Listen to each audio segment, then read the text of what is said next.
a single star appeared in the night, and nothing was ever the same again. Far across the desert, wise men began a journey.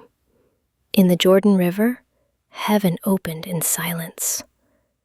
A holy light was revealed to the world, and in a small wedding in Cana, a miracle was born. Tonight, we will follow the moments when God's presence touched the earth. This is Epiphany, the full story. Long ago, on a quiet night, beneath a vast and ancient sky, God placed a sign among the stars.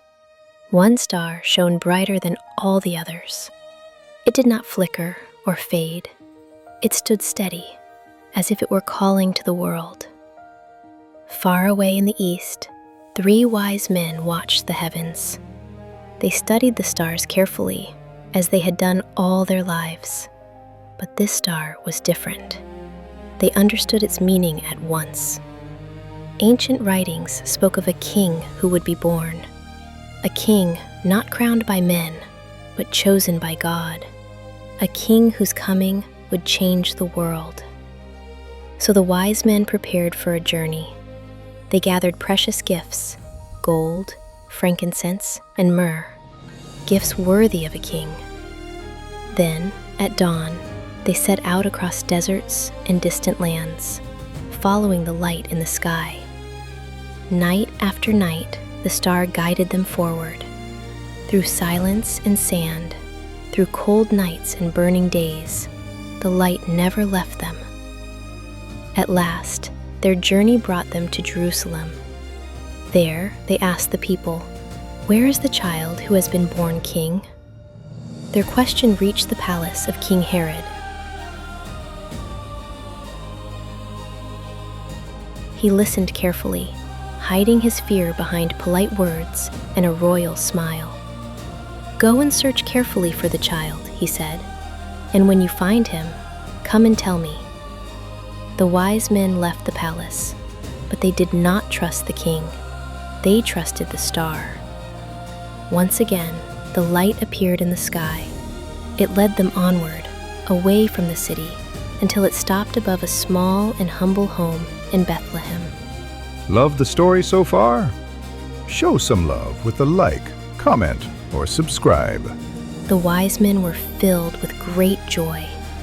They entered the house and saw a child with his mother, Mary.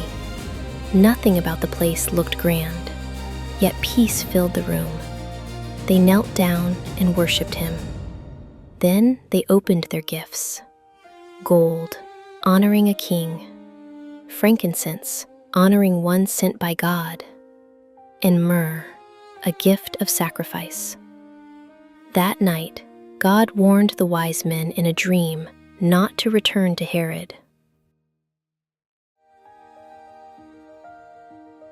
So they chose a different road and began their journey home.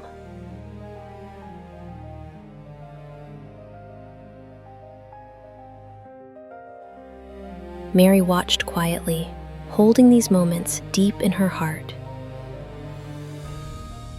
Joseph stood nearby, guarding his family. The star slowly faded from the sky, its purpose fulfilled. But the light it revealed would never fade. The Savior had come, not only for one people, but for all nations. This was the first Epiphany, the moment God revealed his Son to the world. And the name of that child was Jesus. After the star had faded and the wise men had returned to their distant lands, time passed quietly. The child grew, and God's plan continued to unfold. Far from palaces and crowded cities, the desert once again became the place where heaven would speak. There, by the waters of the Jordan River, stood John the Baptist. Day after day, he called out to the people. His voice carried across the dry land, strong and clear. "Turn back to God," he said. "Prepare your hearts.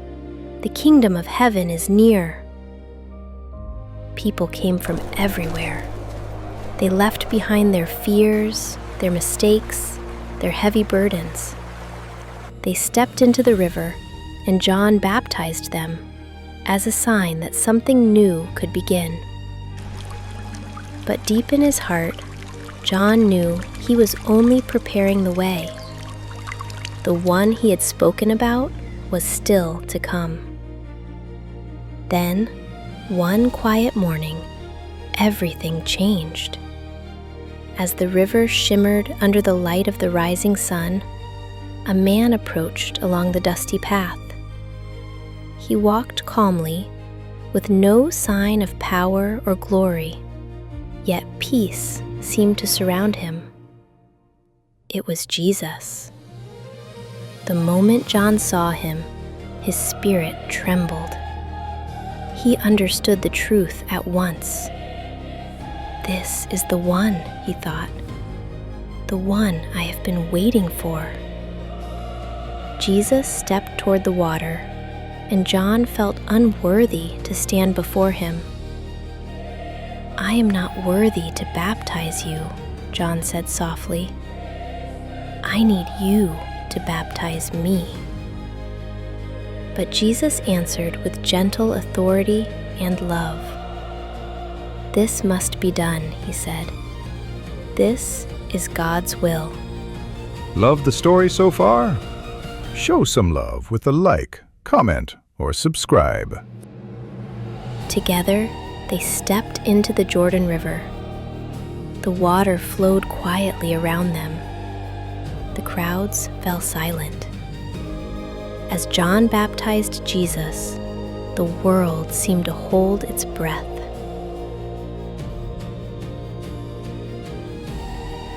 Then, heaven opened. Light poured down from above, brighter than the sun.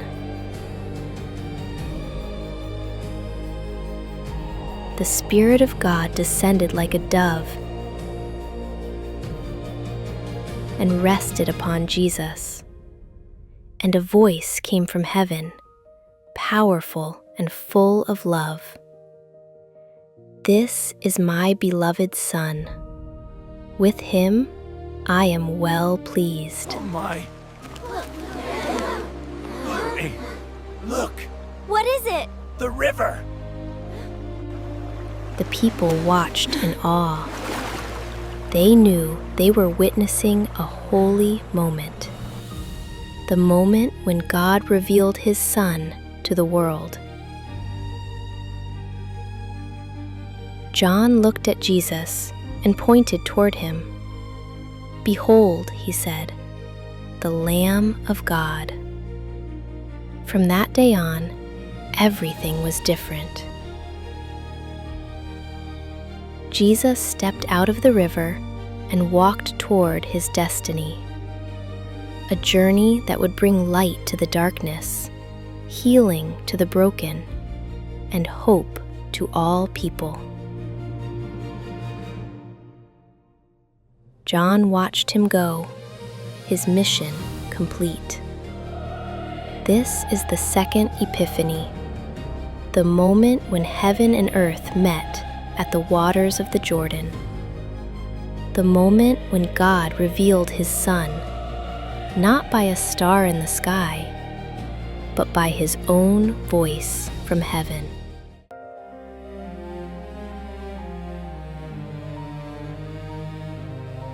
After the sign in the heavens faded from sight, its meaning did not fade from the world. The light that once guided kings now began a quieter journey, moving gently among ordinary people. Jesus walked the dusty paths of the land without haste. The sun rose and fell above him, and the earth itself seemed to recognize his steps. Wherever he went, something stirred, softly, deeply, within those who saw him. Villages noticed him before they understood him. Conversations slowed, work paused, and curious eyes followed him as he passed. There was nothing loud about his presence, yet it was impossible to ignore. When he spoke, his voice was calm and steady. There was no force in his words, yet they carried a truth that could not be pushed aside. His words did not remain in the air. They settled deep within the hearts of those who listened, awakening thoughts long forgotten. The weary leaned closer. Those burdened by life felt something awaken inside them. Hope, quiet but real. A hope that did not promise ease, but offered meaning. Children approached him freely, unafraid and unguarded, sensing kindness before understanding its source. Jesus welcomed them gently, reminding all who watched that purity of heart often recognizes light before wisdom does. Not every heart opened easily. Some stood at a distance, watching with cautious eyes and guarded thoughts. Doubt lingered where fear had lived too long. Yet the light did not turn away. It continued forward, patient and unafraid. He spoke of mercy to those accustomed to judgment and harshness. He spoke of forgiveness to people carrying unseen wounds and unspoken regrets. Love the story so far? Show some love with a like, comment, or subscribe. And he spoke of a kingdom unlike any they had known, a kingdom not built by stone or power, but by truth. Some believed immediately. Their hearts recognized what their minds could not yet explain. Others hesitated, standing between hope and fear, unsure which voice to trust. The light did not force itself upon them. It never demanded belief. Instead, it waited patiently, and it continued to call, quietly, persistently. In time, his path led toward the waters of the Jordan River. People followed him, drawn by a longing they could not fully name or understand. Many stepped into the river seeking renewal, hoping the water might cleanse what words could not. Then Jesus stepped forward, calm and resolute, without hesitation. For a brief moment, the world seemed to hold its breath. He entered the water not out of need, but out of purpose and obedience. The river flowed around him gently, as if recognizing its role in something greater. Hands touched the water, unaware that this simple element was about to carry eternal meaning. The heavens responded, not with thunder, but with presence. Creation itself seemed to listen in reverent silence. This moment was more than a sign seen by human eyes. It was revelation, quiet, profound, undeniable. Faces reflected awe, confusion, and deep wonder. The light now stood openly among them, no longer hidden. It was seen clearly. It was felt deeply, beyond words. Yet it was understood fully by only a few. Still, the light did not fade when the moment passed. It remained steady and faithful, calling the world forward, step by step, calling it toward truth, calling it toward sacrifice, calling it toward destiny. In this moment, Epiphany reached its fulfillment. But fulfillment was not an ending. It was the beginning of a greater mission. The light remained with the world, even as the moment passed. It remained for those willing to see beyond appearances. It remained for hearts open enough to believe. The journey continued beyond the water and into history. The light moved forward, shaping lives and paths yet unseen. And from that moment on, the world would never be the same. People worked, laughed, and gathered to celebrate love, unaware that the light was about to reveal itself in a new way. In Cana of Galilee, a wedding was being prepared. Families gathered, tables were set, and joy filled the air. It was an ordinary celebration, like many before it. Jesus was invited to the feast, and he came quietly. He did not arrive as someone seeking attention, but as one who chose to share in the simple joy of others. His disciples came with him, still learning what it meant to walk beside the one they followed. Mary was there as well. She observed everything with calm eyes, attentive not only to what was seen, but to what was hidden beneath the surface. The celebration was warm and full. Food was shared, music played, and laughter echoed through the village. Nothing seemed out of place.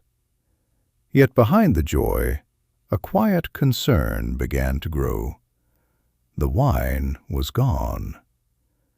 What should have flowed freely had come to an end. A small problem, unnoticed by most, threatened to turn celebration into quiet shame. Mary saw it immediately.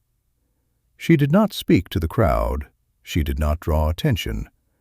Instead, she turned to Jesus with simple trust. Her words were few. The wine was gone. Jesus listened calmly. He did not rush. There was no urgency in his voice, no display of power. Time itself seemed to slow in his presence. Mary did not question him. Faith does not always ask for explanation. She turned to the servants and spoke with quiet authority, telling them to do whatever he would say. Nearby stood 6 stone jars, ordinary vessels used for purification. They were plain, unremarkable, and empty, much like the moment waiting to be transformed. Jesus gave a simple instruction: fill the jars with water. The servants obeyed, though they did not understand. They poured water into the jars, filling them to the very brim. When they finished, nothing appeared to have changed. Silence followed. Then Jesus spoke again. "Draw some out," he said, "and take it to the master of the feast." The servant did as he was told. The moment passed without notice. The celebration continued, unaware that anything had happened. Until the cup was tasted. What had been water was now wine, rich, deep, and complete. No announcement was made, no sign was demanded. The miracle revealed itself quietly.